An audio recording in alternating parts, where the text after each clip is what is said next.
अगर हम किसी की तारीफ यूं करें कि तुम्हारी नजरें बाज के जैसी हैं, तुम्हारी आंखें हिरन के जैसी हैं और तुम्हारे अंदर चीता के जैसी फुर्ती है, तो उसको बुरा नहीं लगेगा। क्यों बुरा नहीं लगेगा? क्योंकि ये कुछ पॉजिटिव खूबियां हैं जो जानवरों की हैं। और हम आज की इस क्लास में उसी कॉन्टेक्स्ट में लैंग्वेज सीखने वाले हैं, इंग्लिश सीखने वाले हैं। हम जानवरों की कुछ पॉजिटिव और नेगेटिव खूबियों से अपनी इंग्लिश को चमकाएंगे, आज अपनी इंग्लिश को आज स्मार्ट बनाएंगे। तो चलें स्टार्ट करते हैं। एक सैंपल के तौर पर जो मैं आपको बता रहा हूं, जैसे ए बैड एग, ये सैंपल है बस। एग ये कोई जानवर नहीं है। आगे जितने भी आपको एक्सप्रेशंस मिलने वाले हैं वो सारे के सारे जानवरों के बारे में। और अगर आप अपनी डेली लाइफ में इन एक्सप्रेशंस को, इन इडियम्स को यूज करते हैं तो आपकी इंग्लिश में एक चार्म आएगा। आप कुछ नई चीज सीखने वाले हैं आज की इस क्लास में। देखें, ये जैसे एक बैड एग है, तो मैं इस वर्ड का पहले आपको हिंदी मीनिंग बता रहा हूं कि बैड एग का मतलब वो होता है जो विश्वास के लायक नहीं हो। ऐसा बंदा, ऐसा आदमी जो यकीन के लायक नहीं हो, उसको हम एक बैड एग बोलते हैं। ठीक है। अब यहां पर जो मैं आपको यूज बताने जा रहा हूं, दो तरह का यूज है। एक वो है जो बड़ा सिंपल सेंटेंस है, समझने के लिए इजी टू अंडरस्टैंड, और क्योंकि हर लर्नर का अपना अलग अलग लेवल होता है, तो जिनका लेवल सही है उनके लिए ये दूसरी वाली लाइन है, और जो अभी बिगिनर हैं तो उनके लिए ये पहली वाली लाइन, ये पहला एग्जांपल है। तो चलें स्टार्ट करते हैं। जैसे ए बैड एग है, हमको बोलना हो किसी बंदे को जो यकीन के लायक नहीं हो, धोखेबाज किस्म का हो और उसके बारे में लोग जानते हो, तो हम कह सकते हैं इज अ बैड एग। हम क्या, जैसे बोलते हैं इज नॉट अ ट्रस्ट वर्दी गाय, है ना, ये तो हम कह सकते हैं इज अ बैड एग, वो यकीन के लायक नहीं है। और दूसरा example, you shouldn't reveal your secret to him, he is a bad egg.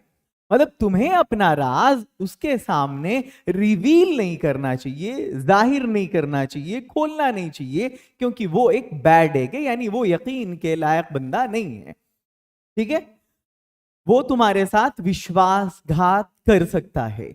अब अगला है फैट कैट। हालांकि ये पॉलिटिक्स के कॉन्टेक्स्ट में यूज होता है, राजनीति के संदर्भ में।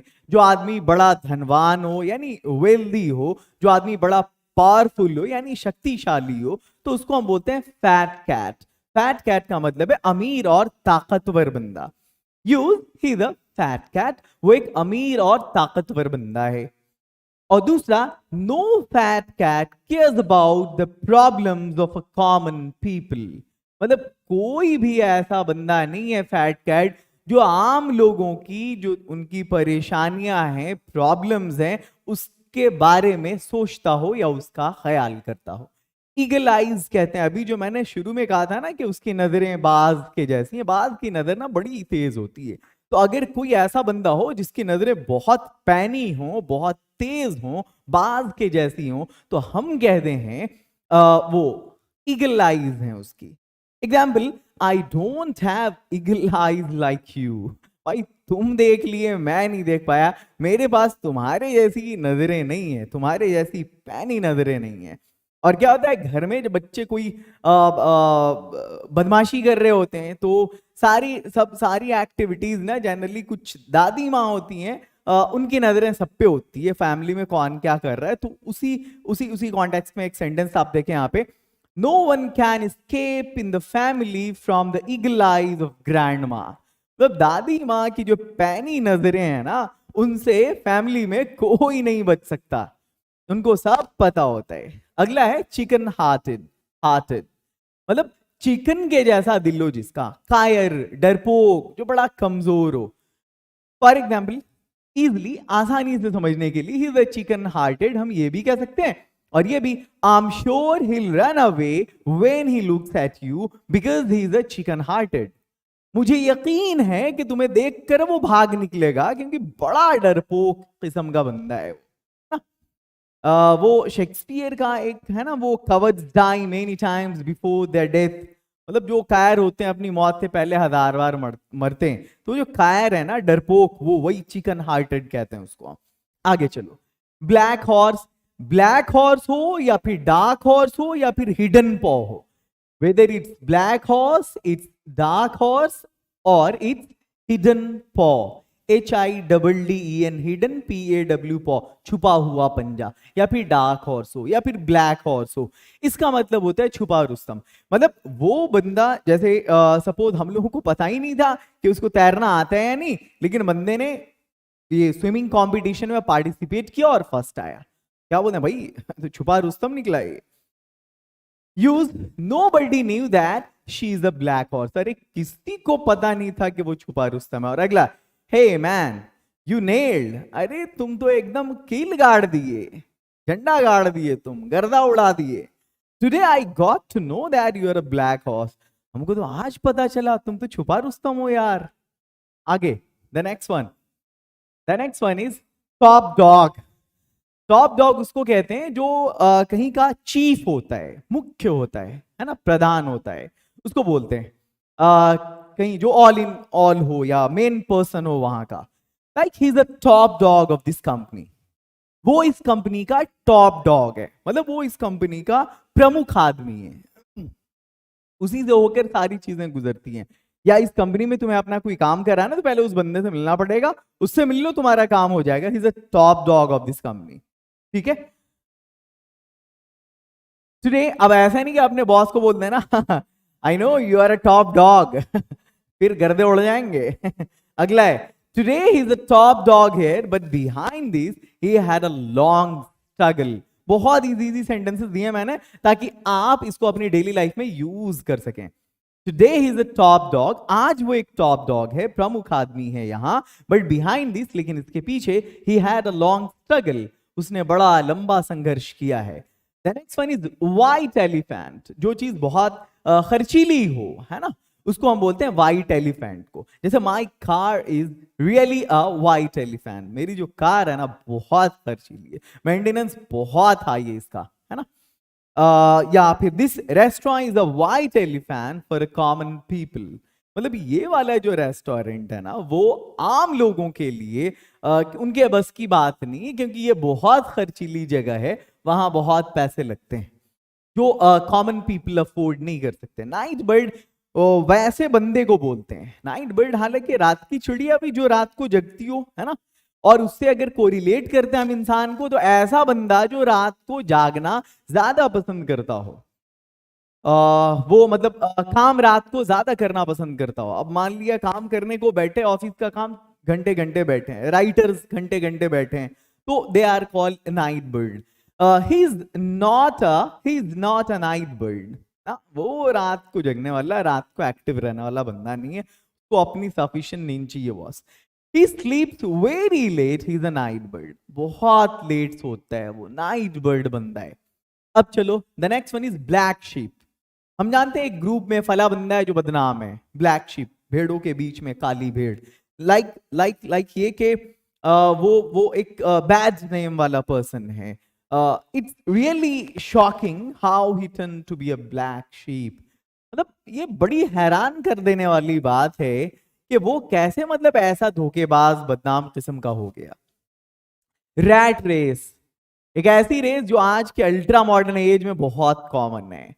शहरों में आप देखोगे क्या चल रहा है, रैट रेस चल रहा है, मतलब अपनी सुपीरियरिटी को, मतलब अपना एक रिकॉग्निशन चाहने के लिए सामने वाले से एक ऐसी प्रतिस्पर्धा होती है, ऐसा कंपटीशन होता है, यूं मालूम पड़ता है कि जैसे एक एक दूसरे को हम जो है मतलब कुचल कर दबा कर आगे निकल जाएं, ऐसी वाली एक दूसरे से आगे निकलने की तेज प्रतियोगिता। I don't want to be a part of rat race, I want peace. भाई हम इस रैट रेस का हिस्सा नहीं बनना चाहते, अपने को शांति चाहिए जिंदगी में। If you want a recognition in the city, you will have to be part of this rat race. अगर शहर में तुमको अपनी एक शिनाख्त चाहिए, पहचान चाहिए, तो तुम्हें भी इस रैट रेस का हिस्सा बनना पड़ेगा। The next one is Lions share. Lions share कहते हैं छुपा रुस्तम, सॉरी नॉट छुपा रुस्तम यार, ये एक मिस्टेक हो गई। लायंस शेयर कहते हैं बड़ा हिस्सा, बड़ा शेयर, कई सारे सेंस में यूज करते हैं। Full get the Lions share, मतलब ठीक है जमीन तो बढ़ रही है बच्चों के बीच में, लेकिन बड़ा वाला हिस्सा किसको मिलेगा? कोई भी चीज कहीं बटनी है, जैसे केक आया बट बड़ा वाला हिस्सा कौन लेगा इसमें? Will get the land share. Land share कहते हैं, अब देखो नाम से इसको आप कोरिलेट करके देखो, शेयर है ना, सुपीरियर होता है ना, तो उसका वाला जो शेयर है बड़ा होगा ना, वही। अब जैसे दूसरा वाला सेंटेंस है, इसमें और ज्यादा क्लियर होगा, she didn't do so much, ज्यादा नहीं किया उसने, but she got the land share of the attention from her boss. हालांकि ज्यादा तो किया नहीं उसने, बट बॉस का जो अटेंशन है ना सबसे ज्यादा उसी ने लिया हुआ था, उसी को लैंड शेयर मिला बॉस के अटेंशन का। अब रीजन कुछ भी हो सकता है, हो सकता है बड़ी खूबसूरत हो। आगे चलो, स्केपगॉट। स्केपगॉट कहते हैं दूसरों के लिए कष्ट उठाने वाला, कहते हैं ना उसके कंधे पे बंदूक डाल के चला रहे हैं, है ना। मतलब ये कि स्केपगोट बलि का बकरा, यू कैन से बलि का बकरा, है ना। अरे गलती किसी और की थी, लेकिन उसको तो बस बलि का बकरा बनाया गया है। I don't want to be a scapegoat, मैं बलि का बकरा नहीं बनना चाहता। He has been made a scapegoat for the company's failure। मतलब कंपनी के विफल, मतलब विफल होने के का जो जिम्मेदार है वो उसको ठहराया गया, और हालांकि असल जिम्मेदार कोई और है, लेकिन उसको बस बलि का बकरा बनाया गया है। क्रोकोडाइल टीयर्स कहते हैं दिखावे का आंसू, बनावटी आंसू, राइट। लाइक अब देखोगे आप गांव घर में क्या होता है कि कोई बंदा जैसे सपोज की डेथ हो जाती है, औरत जाती है वहां पे जो रोने वाली, भाई मैं सबके बारे में बात नहीं कर रहा हूँ, I am not talking about everyone, actually ऐसा हमने देखा है कि बंदी वो मतलब जाती है, अरे कितने अच्छे आदमी थे मर गए, नहीं मतलब ये इस दुनिया से चले गया, बड़ा सुना सुना लग रहा है, जब भी मिलते थे बड़े अखलाक से मिलते थे। अब बाहर आएगी तो क्या बोलेगी, ऐसा लग रहा है आज मोहल्ला एकदम हल्का हो गया है। This is called crocodile tears, और वो जो आंसू बहा के गई है ना वो बंदी, that is called crocodile tears. खैर मीनिंग कहते हैं दिखावे का आंसू, बनावटी आंसू। Can you please stop your crocodile tears, अपने बनावटी आंसू को बंद करोगे या बंद करोगी? Don't fall for him, he is shedding crocodile tears. अरे उसके चक्कर में मत पड़ो यार, वो बनावटी आंसू दिखा रही है, मगरमच्छ के आंसू। मगरमच्छ धोखेबाजी वाले आंसू के लिए बहुत फेमस है। आप लोगों ने मगरमच्छ और बंदर वाली कहानी जरूर सुना होगा। डंकी वॉक कहते हैं बहुत ज्यादा काम करने वाला, बिल्कुल खच्चरों की तरह, डोंकी, बहुत मुश्किल काम। Never do a donkey walk, donkey walk, donkey walk, कभी भी एक गधे वाला खच्चर वाला काम मत करो। Smart walk will take you to the destination, destination कहते हैं मंजिल को, fast not the donkey walk. Once again, smart walk will take you to the destination faster. मतलब कि जो स्मार्ट वॉक है ना तुम्हारी मंजिल तक तुम्हें जल्दी ले जाएगा, ना कि ये डोंकी वर्क जो है, जो खच्चरों की तरह किया गया काम है। The next one is stool pigeon. ये कहते हैं मुखबिर को, भेदी को, स्पाई को, जासूस को। How can I know that he is a stool pigeon? मैं कैसे जान सकता हूं कि वो एक भेदी है, वो एक मुखबिर है, हमसे बात ले रहा है, वो जरूर जाके बता देगा। या stay away from him, he is a stool pigeon. अरे दूर रहो उससे यार, बच के रहो, वो मुखबिर है, वो तुम्हारी बात ले रहा है, फिर वो जाके पास करेगा कहीं और। पेपर टाइगर, कागजी शेर, कहते हैं ना कागजी घोड़े मत दौड़ाओ, बस कागजी शेर हो तुम। ग्राउंड लेवल पे आने की बात होती है, तुम्हारे चक्के छूट जाते हैं, पसीने निकल जाते हैं तुम्हारे। मीनिंग कागजी शेर। देखो, I don't like paper tigers, नहीं मुझे कागजी शेर पसंद नहीं है। He can't do anything, कुछ नहीं कर सकता, he is just a paper tiger. सिर्फ उसकी भपकियां हैं बस, ना गीदड़ भपकियां हैं वो, only paper bullets, paper tigers. आगे the next one is mare's nest. Mare किसको कहते हैं? घोड़ी को कहते हैं। और उसका घोंसला, मतलब ऐसी चीज जो समझ में ही ना आए, बहुत पजलिंग हो, कंफ्यूजिंग हो। Your work seems to be a mare's nest, ऐसा मालूम पड़ता है तुम्हारे जो काम है ना मैस नेस्ट है, मतलब घोड़ी का घोंसला है, मतलब कुछ समझ में नहीं आ रहा, बहुत पजल्ड है। I never understand his walk is always like a mare's nest.